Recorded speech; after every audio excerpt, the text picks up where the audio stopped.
मालेगांव से हज के लिए जाने वालों का पहला काफिला सन 1881 में रवाना हुआ। मीरे काफिला मोती तालाब के हाफिज अब्दुर्रहमान थे।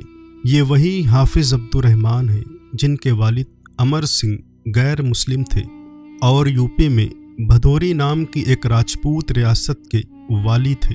दीन इस्लाम की दौलत से मालामाल होने के बाद ख़ानदानी जाओ हशमत को छोड़कर मऊ ज़िला इलाहाबाद को मस्कन बनाया। बाद में अमर सिंह का इस्लामी नाम रहमतुल्लाह रखा गया। उन्होंने अपने दोनों बच्चों को दीनी तालीम से आरास्ता किया। बड़े लड़के अब्दुर्रहमान को हिफ्ज़ कुरान की तकमील करवाई और कस्बे की एक नेक खातून से अक़्द करवा के मोहल्ले की एक मस्जिद में इमामत पर मामूर कर दिया। 6 लड़कियों में से 4 की शादियाँ मऊ ही में मुनासिब लड़कों से करा दी।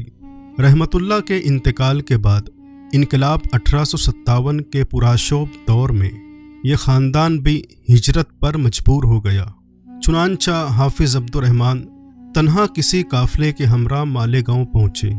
मुल्ला बड़ा मस्जिद में क़याम किया। बाद में कुछ दिनों तक गुरबैत की मस्जिद में भी रहे। इसके बाद मोती तालाब में रिहाइश इख्तियार की। 9 मुस्लिम बाप की औलाद होने की बिना पर हाफिज़ अब्दुर्रहमान की परवरिश इस अंदाज से हुई थी कि दीनी शायर इनकी रग व पै में रच बस गए थे। उन्होंने मालेगांव में दीनी उलूम की कमी को महसूस करते हुए अपने घर ही पर मोहल्ले के बच्चों को कुरान की तालीम देना शुरू कर दिया। मोहल्ला मोती तालाब में जान मोहम्मद कुरैशी के ताउन से एक मस्जिद सन 1876 में बनवाई, जो मस्जिद कसाब बाड़ा के नाम से मशहूर है, जिसमें बिल इत्तेफाक हाफिज़ अब्दुर्रहमान ही पेश इमाम मुकर्रर हुए। इसी दौरान ख़ानदान के बकिया अफराद को भी मालेगांव बुलवा कर बाकी बच्चों की शादियाँ मालेगांव ही में मुनासिब लड़कों के साथ करके इस जिम्मेदारी से भी सुबुकदोश हो चुके थे। मालेगांव में अब तक हज़ारों मुसलमान यूपी से हिजरत करके आबाद होकर बरसरे रोज़गार बन गए थे, लेकिन किसी के दिल में हज की ख्वाहिश पैदा हुई और ना ही इसकी अहमियत से वाकिफियत का कोई एहसास जागा। सबसे पहले हज बैतुल्लाह का अज़्म भी मौसूम के दीनी मिजाज ही की बिना पर हुआ। चुनांचा 1881 में हाफिज़ अब्दुर्रहमान साहब आज़िम हज हुए।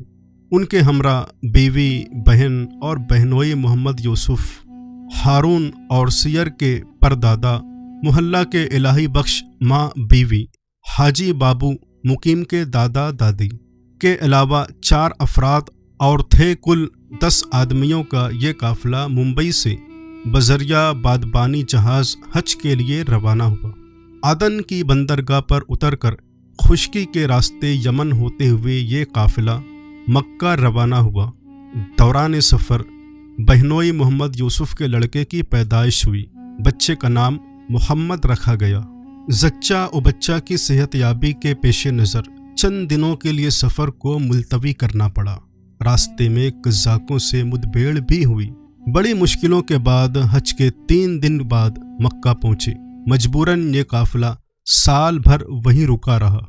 मक्का में क़याम के दौरान हाफिज़ अब्दुर्रहमान ने हाजी इमदादुल्लाह मुहाजिर मक्की रहमतुल्लाह अलैह और मौलाना रहमतुल्लाह किरानवी के कायम करदा मदरसा सौलतिया में रहकर उन बुज़ुर्गों की सोबत का खूब फ़ायदा उठाया, खुसूसन कुरान पढ़ने का दिलकश अंदाज और खुश इल्हानी। मदरसा सौलतिया ही की देन थी। अगले बरस हज के बाद वापसी से पहले बहनोई मोहम्मद यूसुफ का इंतकाल हो गया। उन्हें मक्का ही में दफन किया गया। पहलवान अब्दुल मजीद यूसुफ चमड़े वाले सन 1965 में आज़िम हज हुए। उनके साथ नयापुरे के काबिल सेठ मुस्तफ़ा बफाती, अब्दुर्रहमान 62 वाले, किला से खलील सेठ, बदर का बाड़ा से मुस्लिम हज़रत अकबर अमीर, इस्लामपुरा के मोहम्मद इब्राहिम कलर और बिरादर बाग के सिद्दीक फ़ारानी वगैरह कई हजरात शरीके हज थे। हज से पहले दौरान तवाफ़ एक दिन काबे का दरवाज़ा खुला। गुस्ल काबा और तब्दीली गिलाफ के लिए सीढ़ी के ज़रिए खुद्दाम अंदर जाने लगे। ज़ायरीन को इजाज़त नहीं थी। मजीद पहलवान अपने एक साथी के कंधे पर चढ़कर खुद्दाम की भीड़ के साथ अंदर दाखिल हो गए।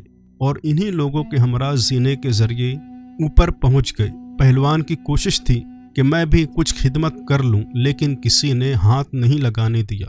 उनके ख्याल में आया कि मैं 2 रकअत नफिल नमाज पढ़ लूं। चुनांचा उन्होंने फौरन नमाज अदा कर ली। ये शायद पहले शख्स है जिन्होंने काबे की छत पर नमाज अदा की। इस वाक़े के रावी खुद मजीद पहलवान हैं, जबकि अभी कई गवाह मौजूद हैं, हयात हैं, जिंदा हैं। उम्मीद है कि आपको वीडियो पसंद आई होगी। ज़रूर लाइक करें, चैनल को सब्सक्राइब करें ताकि इसी तरह की वीडियोज़ हम आगे भी लाते रहें।